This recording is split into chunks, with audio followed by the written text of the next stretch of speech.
দেখুন, এই বিশ্বকাপ উন্মাদনায় আমাদের ছেলেমেয়েরা যেভাবে ডিরেইলড হইছে, যেভাবে এস্ট্রে হয়ে যাচ্ছে সেটা খুবই অ্যালার্মিং আমাদের জাতীয় সমাজ ব্যবস্থার জন্য এবং বাংলাদেশের যে আপনার পারিপার্শ্বিক অবস্থা এবং বাংলাদেশের মধ্যে যে আমাদের ফ্যামিলি বন্ডেজ সেগুলোর জন্য।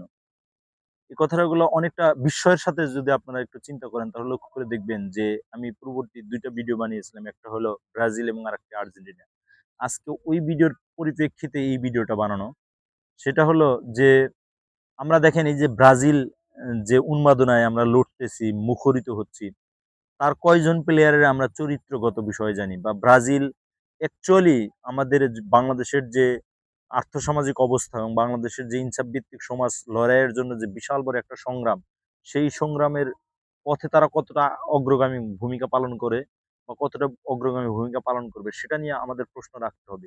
আমরা কয়দিন আগে একটু বিস্তৃত লেখা দেখানোর চেষ্টা করেছি আমি YouTube চ্যানেল এবং Facebook চ্যানেলে যে, এই যে দেখেন নেইমারের আমরা এত সাপোর্ট করি, নেইমারকে আমরা এত ভালোবাসি জান-প্রাণ দিয়ে। অনেক মানুষ দেখছি, অনেক আলেম দেখছি, অনেক হাফেজ দেখছি যে যারা নামাজ কালাম বাদ দিয়ে, তাদের লেখাপড়া বাদ দিয়ে, এই নেইমার মিনিয়ার মধ্যে তারা দিনরাত ২৪ ঘন্টাই প্রায় তর্ক-বিতর্ক, বিভিন্ন ধরনের সভা, সেমিনার, সিম্পোজিয়ামে তারা কথাবার্তা বলতেছে। কিন্তু নেইমার যে ইসলাম বিদ্বেষী কতগুলো কাজ করছে, সেই কাজগুলো আপনারা জানেন কিনা?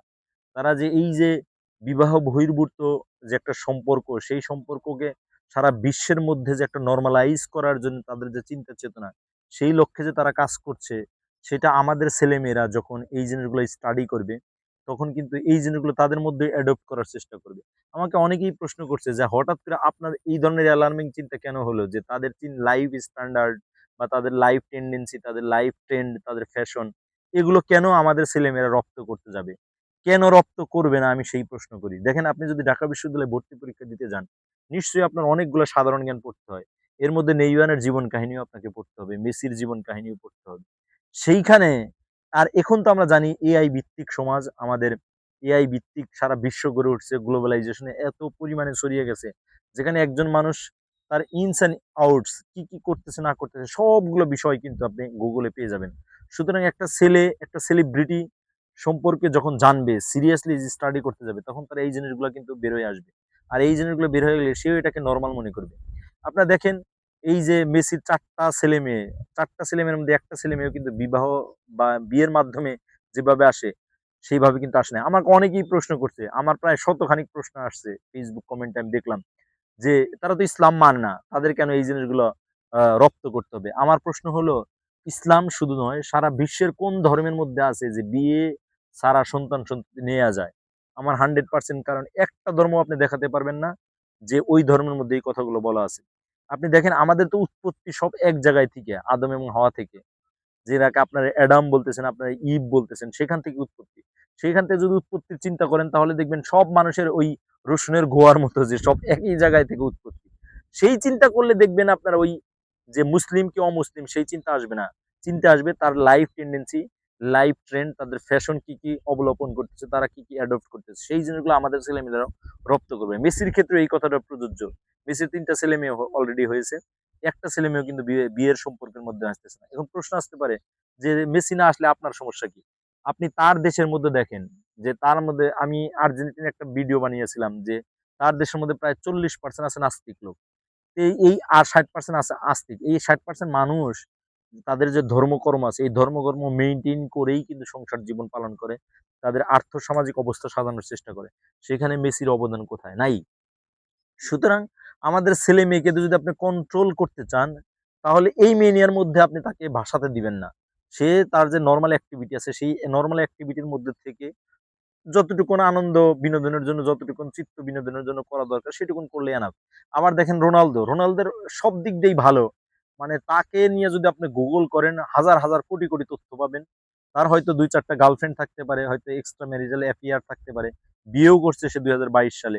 কম্পারেটিভলি অন্যান্য প্লেয়ারের চাইতে সে অনেক গুণ আগায় এবং নেইমারের আপনার ক্রিস্টিয়ানো রোনালদোর সবচেয়ে বড় যেই জিনিসটা আমার ভালো লাগে সেটা হলো সে ধানশীলতায় একেবারেই অনন্য। এই যে নেপাল যে ট্রাজেডি হয়েছিল ২০১৫ সালে তখন আমি নেপালে গিয়েছিলাম, ভিজিট করেছিলাম। তার ১ মাস পরেই যে নেপালে যে ট্রাজেডি প্রায় ওখানে ৩-৪ হাজার মানুষ মারা গিয়েছিল। সেখানে কিন্তু এই ক্রিস্টিয়ানো রোনালদো বাংলাদেশের যে জাতীয় বাজেট, এই বাজেটের সমান সমপরিমাণ টাকা তাদের দিয়েছিল।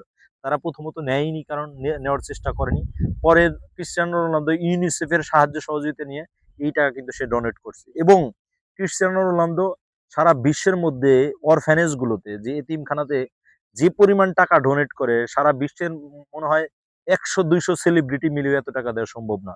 আবার অন্যদিকে আরেকটা অ্যানালাইসিস আছে, সেটা হলো আমরা আরেকটা গভীরভাবে বিশ্লেষণ করে দেখলাম যে ইনস্টাগ্রাম বা ইউটিউব বা সামাজিক যোগাযোগ মাধ্যমগুলোতে তারা পোস্ট দেওয়ার জন্য প্রায় লক্ষ লক্ষ টাকা চার্জ করে। আমি দেখলাম যে একটি পোস্টের জন্য প্রায় 43 কোটি টাকা বাংলাদেশের টাকা এসে চার্জ করে ক্রিস্টিয়ানো রোনালদো। সুতরাং ক্রিস্টিয়ানো রোনালদো এই যে অঢেল পরিমাণ টাকা, এই টাকাগুলো কিন্তু আমার আপনার কষ্ট অর্জিত টাকারই একটা অংশ। এবং সেই অংশটা সে অর্জন করার পরে সে সামাজিক সুরক্ষা খাতে, সোশ্যাল সেফটি নেট খাতে, ইউনিসেফ এবং এতিমখানা, অরফ্যানেজ যে সেক্টরগুলো আছে সেই সেক্টরগুলো দান করছে। সেই দিক থেকে তাকে কিন্তু আমরা আইকনিক প্লেয়ার হিসেবে দাঁড় করাতেই পারি।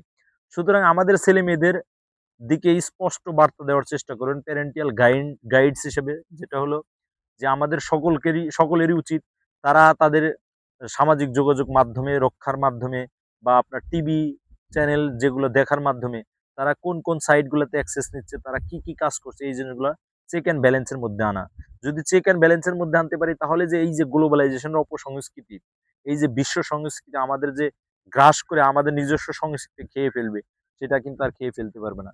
সুতরাং ফুটবল বিশ্বকাপ উন্মোদনায় আমরা আমাদেরকে মানে ভেড়ার দলের মতো গা না ভাসিয়ে আমাদের আমাদের যে সংস্কৃতি, সেই সংস্কৃতি কিভাবে রক্ষা করা যায়, নামাজ কালাম এবং অন্যান্য ইবাদত বন্দী যেগুলো আছে সেগুলো কিভাবে 100% মানে আমাদের ছাত্রদের জীবনে, আমাদের মানুষের জীবনে ওয়ার্কেবল করা যায়, ফাংশনেবল করা যায়, সেগুলো নিয়ে আমরা চিন্তা করি, কথা বলি।